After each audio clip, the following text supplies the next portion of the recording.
Mirëmëngjesi të nderuar teleshikues, ja ku takuam sërish në emisionin e përditshëm What Happened Today, ku do t'jemi së bashku çdo ditë në orën 07:30.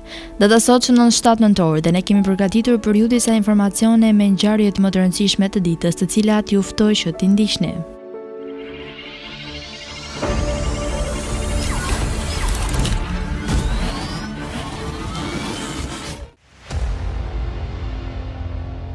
Nëntor. Ngjarje. 1665 fillon të botohet gazeta më e vjetër e njohur London Gazette në Londër, Angli. 1893 gratë në Colorado, SBA fitojnë të drejtën e votës. 1924 në Shahovich, Tomasheva e sotme në Maltëzi, malazezët shkaktuan genocid nga popullsisë shqiptare bosnjake. 1933 Fiorello H. LaGuardia u bë kryetari 99 në New York City. 1945 Afrika e Jugut pranohet në OKB. 1945 Meksika pranohet në OKB. Lindje.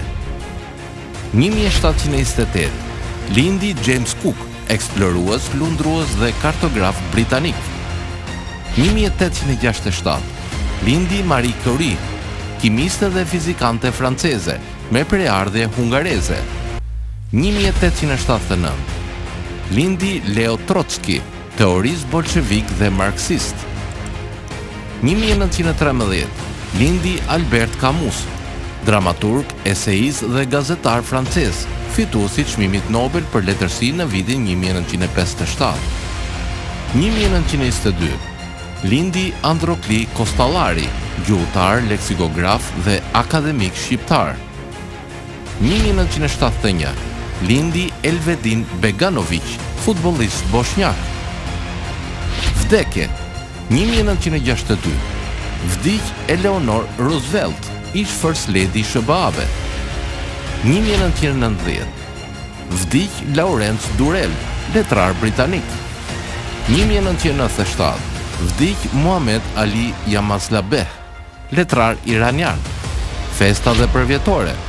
1917 Revolucioni socialist në Rusi.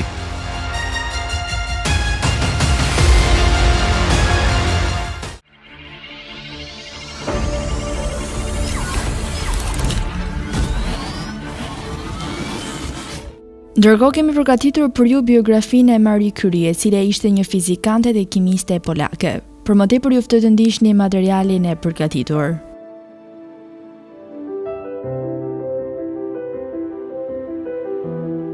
Marie Curie. Maria Slowotska ka lindur në Varshavë, Poloni, më 7 nëntor 1867, një nga 5 fëmijët e Bronislava dhe Vladislav Sklodowski. Fëmijët e tjerë të kësaj familjeje ishin Sofia, Jozef, Bonislava dhe Helena. Gjyshi Marias, Jozef Sklodowski, kishte qenë një mësues i respektuar në Lubin, ndërsa babai i saj jepte matematik dhe fizik, mësime që Maria i gjurmonte dhe i pëlqente shumë. I ati ishte drejtori 2 gjimnazëve për t'jem në Varshavë. Nëna e saj u nda nga jeta në moshë tepër të re, kur Maria ishte vetëm 12 vjeç, nga tuberkulozi. Pak kohë më vonë, nga sëmundja e tifos, vdiq dhe motra e saj e vogël. Kjo gjë e bëri që Maria t'ja jepte jetës kishës dhe katolicizmit. Kur Maria ishte 10 vjeçe, ajo filloi të frekuentonte shkollën me konvikt që kishte pasur ëma dhe një gjimnaz për vajza, nga i cili kishte marrë diplomën më 12 qershor 1883. Vitet në vijim i kaloi në fshat, te të afërmit e të atit. Vitet e tjera i kaloi në Varshavë me të atin. Familjet e të ëmës dhe të atit tashmë kishin humbur pasuritë e tyre, gjë që solli vështirësi në jetën e Marias, motrës dhe vëllait të saj. Maria bëri një marrëveshje me motrën e saj, Bronislava, që ajo t'i jepte një asistencë gjatë studimeve të saj për mjeksi në Paris. Në këmbim të një asistence të ngjashme 2 vjet më vonë, në lidhje me këtë, ajo mori një propozim si guvernatore, fillimisht si juriste e një familje në Krakov, pastaj për 2 vite në Çekanov në familjen Zoravskis, që ishin të afërmit e të atit. Kur ishte duke punuar me familjen e fundit, ajo bie në dashuri me të birin e tyre, Kazmiez Zoravski, i cili kishte alternuar për të ardhmen e tij matematikane. Prindërit e tij e refuzuan martesën e tij me Marian dhe ai ishte i paaft për të kundërvënë. Maria përpasoi humbi dhe punën e saj si juriste. Ajo gjeti punë tjetër në familjen Fuchs në Sopot, në bregun e detit Baltik, ku kaloi dhe vitet në vijim, gjatë gjithë kohës duke financuar motrën e saj. Në fillim të vitit 1890, Bronislava, pak muaj pasi u martua me Kazimierz Dluski, ftoi Marin të jetonte me të në Paris. Maria nuk pranoi, sepse nuk ishte në gjendje të shkollohej në universitetet dhe akoma shpresonte për martesën me Kazimierz. Ajo u kthye me shtëpinë të atit, ku kishte shumë kujtime të fëmijërisë. Në tetor 1891, pas këmbguljes të së motrës dhe dërgimit të një letre nga Zoravski, ku i qartësoi përfundimisht ndarjen e tyre, ajo vendosi të shkonte në Francë. Humbja e të dashurit ishte tragjike për të dy. Maria tashmë strehohej në një shtëpi në Paris me motrën dhe kunatin e saj. Njëkohësisht vazhdonte studimet në Sorbonne për matematik, fizik, kimi.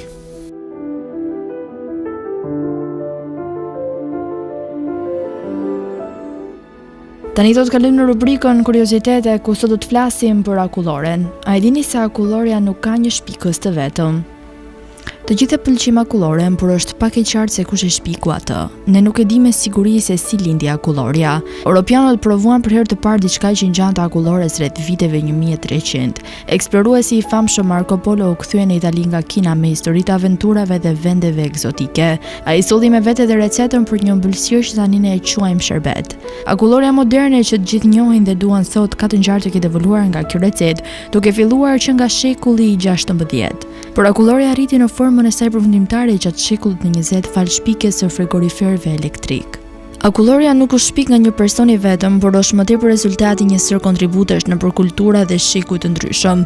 Historia e akullores që në lashtësi. Persët e përzienin akullin me lëng rushi, lëng frutash dhe shije të tjera të ëmbla për të bërë një ëmbëlsirë të ngjashme me akulloren e quajtur bastani që në vitin 500 para Krishtit. Ajo ëmbëlsirë kërkonte shumë punë dhe ishte shumë e shtrenjtë për të bërë dhe ishte një pjatë për shtresën e fisnikëve dhe mbretërve. Më pas kjo lloj akullori u shndrua në ëmbëlsirën tradicionale iraniane të ftohtë të quajtur falude. Pas pushtimit musliman të Persisë në vitin 651 pas Krishtit, këtë pjatë adoptoi dhe bota arabe. Megjithëse përmes flaganëve të Aleksandrit të Madhët që u kthye në shtëpi nga fushallet e tyre ushtarake, akulloria u prezantua gradualisht në shoqëritë e hershme perëndimore, duke arritur deri në oborrin e perandorit në Rom.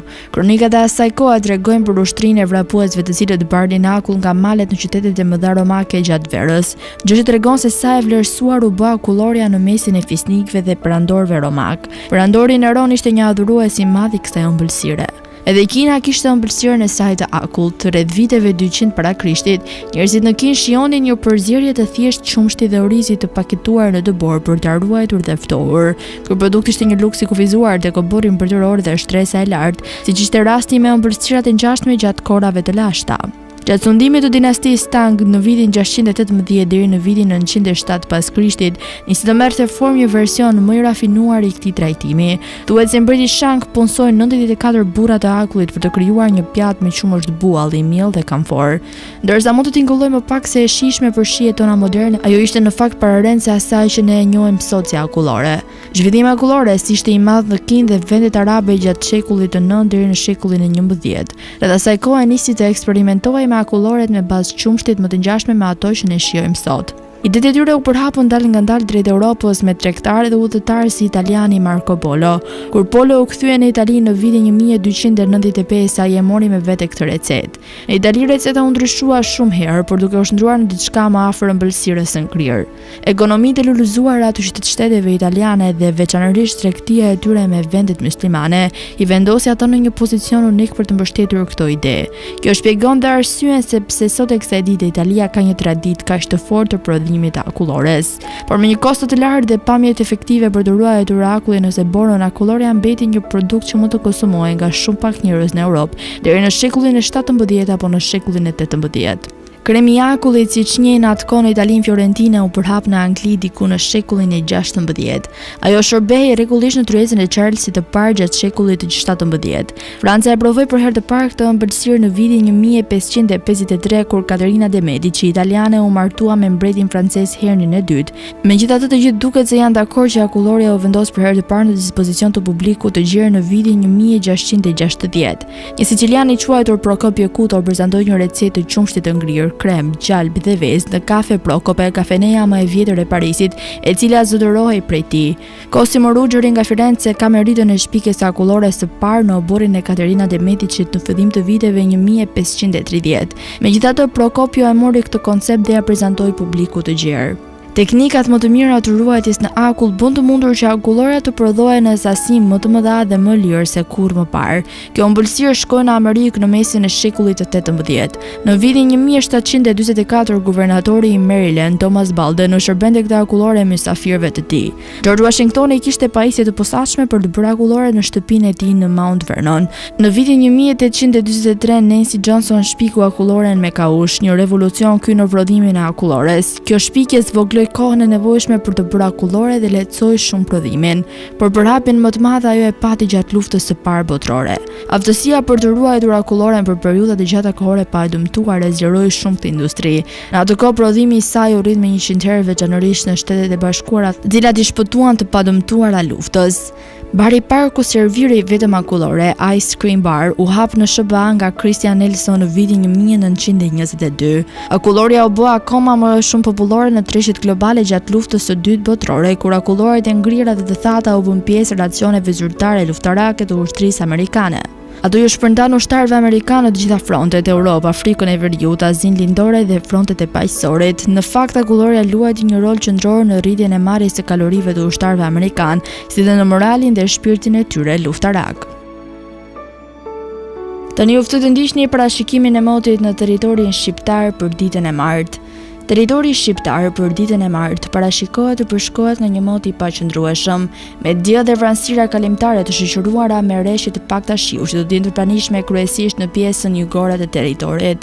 Sipas parashikimeve, temperatura minimale do të jetë 8 gradë Celsius, ndërsa temperatura maksimale parashikohet të jetë 22 gradë Celsius. Herodot fry me një shpejtësi mesatare 1-9 metër për sekond në drejtimin jugor, çka do të bëjë që të krijohen tallgëzime deri në 3 ball. Ndërsa temperaturat minimale dhe maksimale në disa qytete kryesore të Shqipërisë do të jenë si vijojnë. Shkodër 14 deri në 20 gradë Celsius. Kukës 8 deri në 14 gradë. Peshkopi 12 deri në 19 gradë. Tiranë 15 deri në 21 gradë.